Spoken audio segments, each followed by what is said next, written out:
पंचायत चुनाव में कौन बोल दिया कि भारतीय जनता पार्टी जीत गई है? उत्तर प्रदेश के अंदर पंचायत चुनाव हुआ, जिला परिषद का चुनाव हुआ, जिसमें बीजेपी चारों खाने जीत हो गई।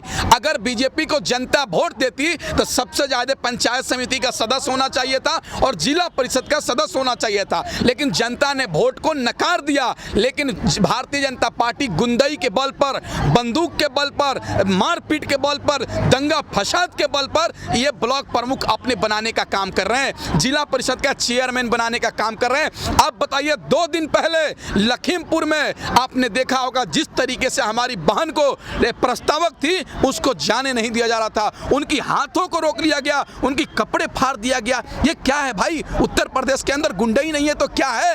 उत्तर अधिकारी को सस्पेंड भी तो कर दिया गया। अब बताइए उसकी ताकत कैसे हो गई कि उस महिला को रोक देगा? जो नॉमिनेशन करने, पर्चा दाखिल करने जा रहे हैं, भारतीय जनता पार्टी के नेता रोक रहे हैं, क्या उनको गिरफ्तारी हुई?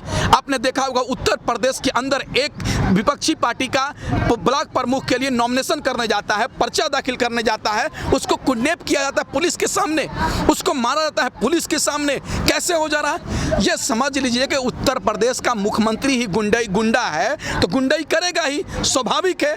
आज उत्तर प्रदेश के अंदर वही हो रहा है कि पूरे तरीके से जंगल राज नहीं, उत्तर प्रदेश में महाजंगल राज कायम हो चुका है, गुंडई राज कायम हो चुका है। किसान भी यहाँ पर आ रहे थे तो ये सरकार उनको नोटिस भेजने का काम कर रही है और आज संविधान को और लोकतंत्र को ताक पर रखकर गैर लोकतांत्रिक तरीके से, गैर संवैधानिक तरीके से ब्लॉक प्रमुख का चुनाव उत्तर प्रदेश के अंदर कराया जा रहा है। आप बताइए ना, उत्तर प्रदेश के अंदर जिस तरीके से डर और भय का माहौल पैदा किया गया है, हमको तो नहीं लग रहा है कि आने वाले चुनाव में उत्तर प्रदेश में योगी जी अपना सीट बचा पाएंगे, उत्तर प्रदेश की जनता इनको हरा देगी। हमको तो लग रहा है कि पूरे तरीके से दहाई आंकड़ा भी पार नहीं करेंगे योगी जी। जिला पंचायत में तो अभी भी सबसे बड़ी पार्टी बनके उभरी है ना। अरे भाई, अगर जिला परिषद का सदस्य क्यों नहीं ज्यादा थे, पंचायत समिति क्यों ज्यादा नहीं थे, प्रधान क्यों ज्यादा नहीं थे? ये तो उत्तर प्रदेश की जनता ने वोट नहीं दिया।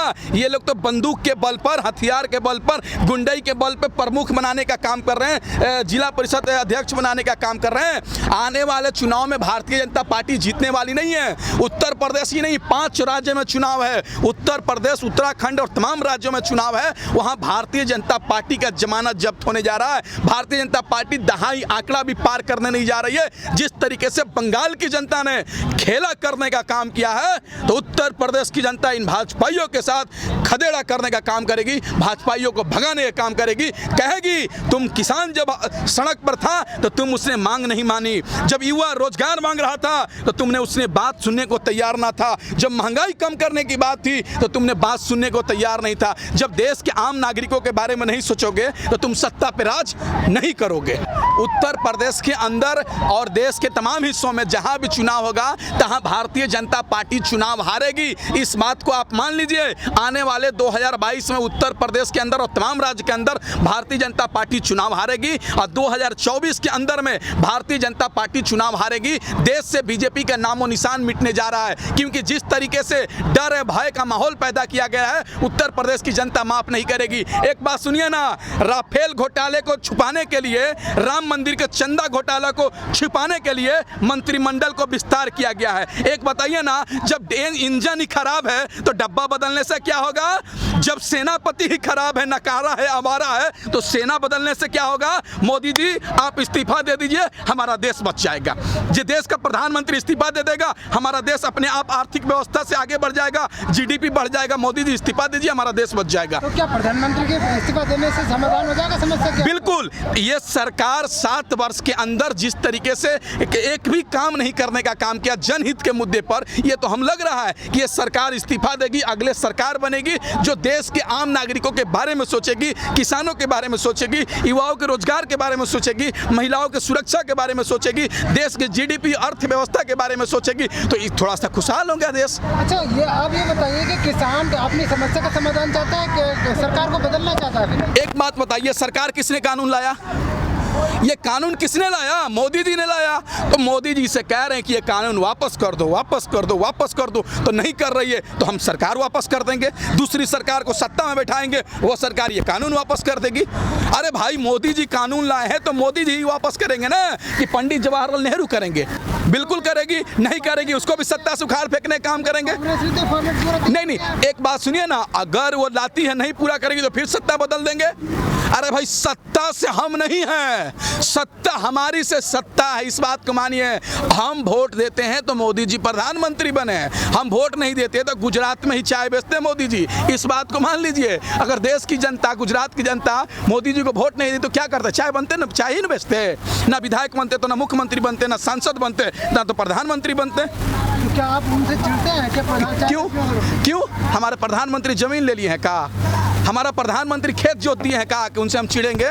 देखिए, प्रधानमंत्री से हमारा व्यक्तिगत कोई दुश्मनी नहीं है। प्रधानमंत्री के नीतियों के खिलाफ मैं आवाज़ उठाता हूं, सरकार को आईना दिखाता हूं और सरकार से कहता हूं कि 2014 से पहले जिस मैनिफेस्टो पे आपने चुनाव लड़ा है, जिसको वादा किया है, वादा को पूरा कीजिए, नहीं तो सत्ता छोड़कर जाइए।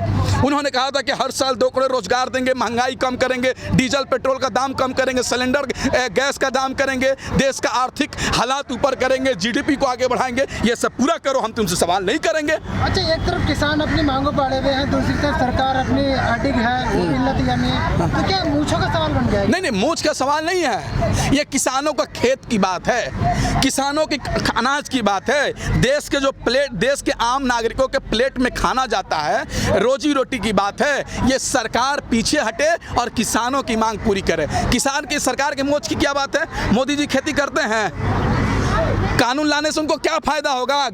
अमित शाह जी खेती करते हैं, योगी जी खेती करते हैं, कानून लाने से उनको क्या फायदा होगा?